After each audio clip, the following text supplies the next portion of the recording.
Aboki shoemaker. Shoemaker, they call you for years. Hey, what's up, everybody? It's Never Precious here, and welcome to today's podcast series. Without wasting much time, let's get started. So today we're going to be talking about how you can create a loopable animated audio visualizer for your favorite music. Audio visualizer, like the name implies, is simply giving visuals to audio. This could be anything from sound bars to waveform, spectrums to abstract lines, and so much more. It's basically giving your audience something to look at while they enjoy your music. So today we're going to be looking at how you can create an audio visualizer using animation. When it comes to sound and music, it can be very dynamic because sound itself is very dynamic. So the first step, I believe, is to have a soundtrack or a piece of music you want to visualize. This could be an instrumental or your favorite music. There are a lot of automated ways to create a music visualizer. There are a number of plugins and softwares available that do translate sounds to visual, but they're usually very digital in their approach. The outcome sometimes may include spectrums, particles, and a whole lot of that digital stuff. But if you're looking forward to creating one that is animated and has that artistic appeal to it, then you most certainly are in the right place. So start off by figuring out the sound or music you want to use. Spend some time listening to the music or soundtrack repeatedly. There's always a conceptual process for anything art, design, or even animation. This is the stage where you figure out what you want to do and possibly pen down your ideas or your sketches. With sound and music, I believe the approach is more emotional than logical. Music resonates so much with feelings. It makes you feel. Yes, music makes you feel a lot and can influence your mood. Rather than thinking so much of what you want to do and how to logically visualize the sound you're going for, rather you feel the music, just like dancing, which is also a physical means of visualizing sound. You don't think so much about the moves, you basically feel the music. Sooner or later, your body moves to the rhythm of the music. Same approach applies to creating an audio visualizer. You feel the music or the sound while keeping a notepad, a sketchbook close by. Sooner or later, you're going to figure out eventually what you want to do and want to create. Once you figured out your concept and what you want to do, the next stages will be to refine, clean up, and execute. This is the approach that I employ. It helps me a lot. It helps me know what I want the finish to look like even before I start. That way I'm basically just working backwards.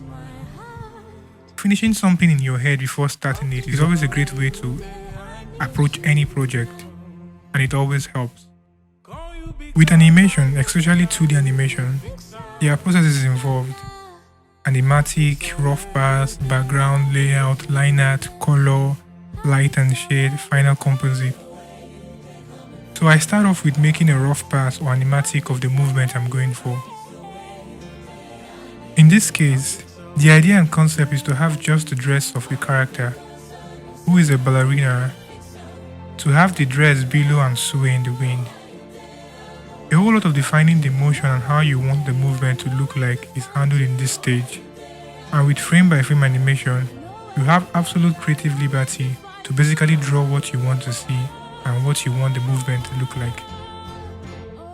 After the animatic is done, you can proceed to refining this rough pass with bold, confident lines. This is where I start to tackle my line work or line art, basically just going over my animatic frame by frame and refining my line work. It makes the work neater and more visually appealing. The next stage will be color. At this stage, you just go over the line work frame by frame and add color, giving the animation that color appeal. Color keys and palettes used in this stage are already predetermined by the conceptual process.